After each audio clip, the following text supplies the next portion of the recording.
Hi, and welcome to this video update, our first one shot at our new offices. Today we will give you an executive summary of our new alternative fuels reports, which will be published later today together with this video update. In our view, there is no doubt that the maritime sector, as all others, are in for decarbonization.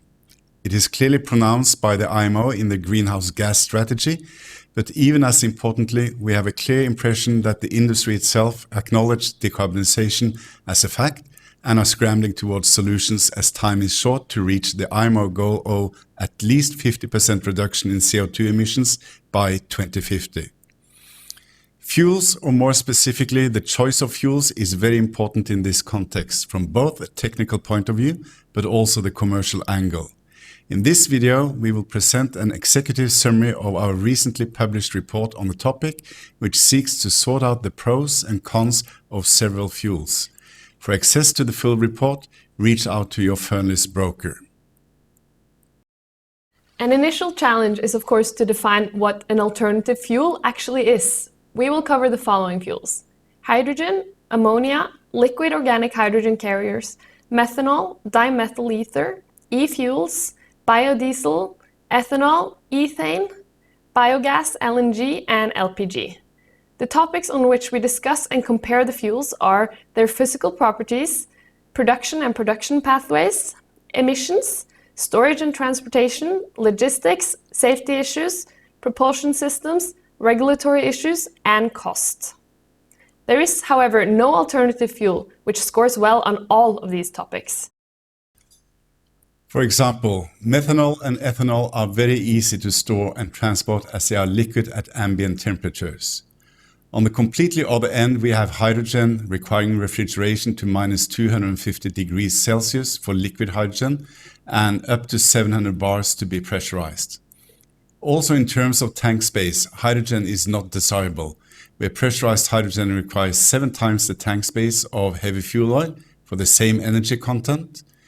In terms of deadweight, hydrogen is very light, where ammonia can be found on the other end of the scale. So, as mentioned, none of the fuels have it all in terms of these properties, and even though all of the fuels have a lower carbon intensity than heavy fuel oil, if they are produced from fossil sources, they are not future-proof as marine fuels.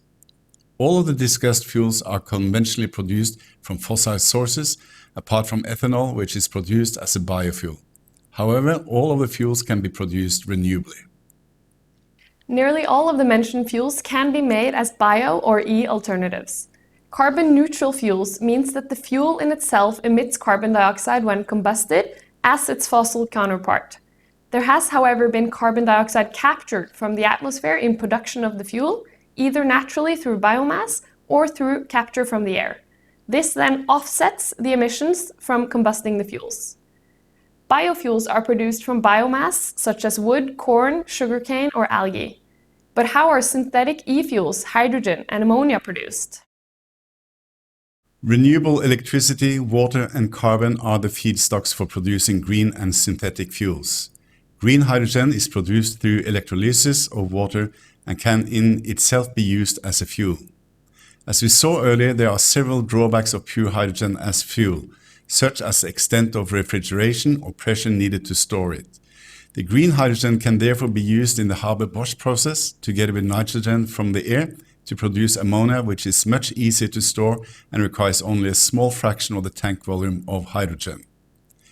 The green hydrogen can also be used in a fuel synthesis together with carbon obtained from direct air capture or bioenergy carbon capture to produce carbon-neutral fuels such as e-methanol or e-diesel. This may seem like the perfect solution to produce renewable fuels with good fuel properties, but it involves energy-intensive processes, and many believe that the majority of e-fuels produced in years to come will go towards aviation, which cannot be decarbonized with electricity, hydrogen, or ammonia. In terms of logistics, LNG is the only fuel which already has large-scale infrastructure, including bunkering. LPG infrastructure exists as the substance is largely used across the world, but not for ship bunkering. Methanol is already available in over 100 ports, and there are 196 ammonia terminals worldwide, which probably can be used as reload terminals for bunker vessels without significant modifications.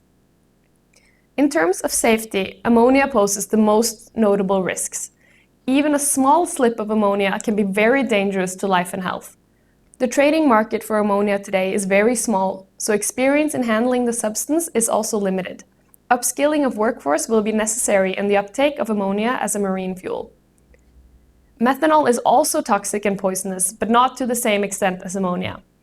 LNG, LPG, and ethane are flammable and form explosive mixtures with air, but due to the significant amount of experience in handling these fuels, we do not see it as a limitation.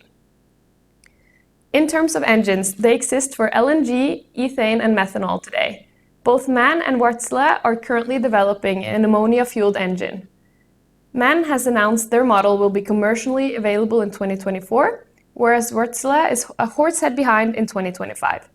It is interesting to note that both manufacturers say that their aim is to develop a fully fuel-flexible engine, an engine that can run on almost all fuels and any mix of those fuels. As such, the ammonia engine is not their goal in itself, but another step towards fuel flexibility. The IGF code addresses all areas that need special consideration for the usage of the gas or low flashpoint liquids as a fuel.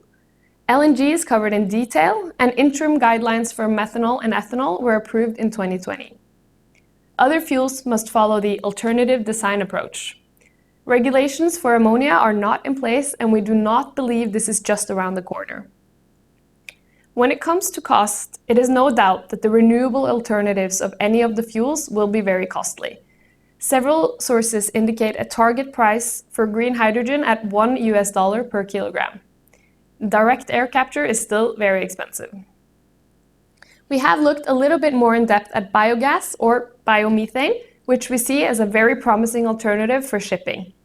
Blending in as little as 33% biomethane with fossil LNG would result in meeting IMO's emissions target for 2050, and availability and cost are also very promising.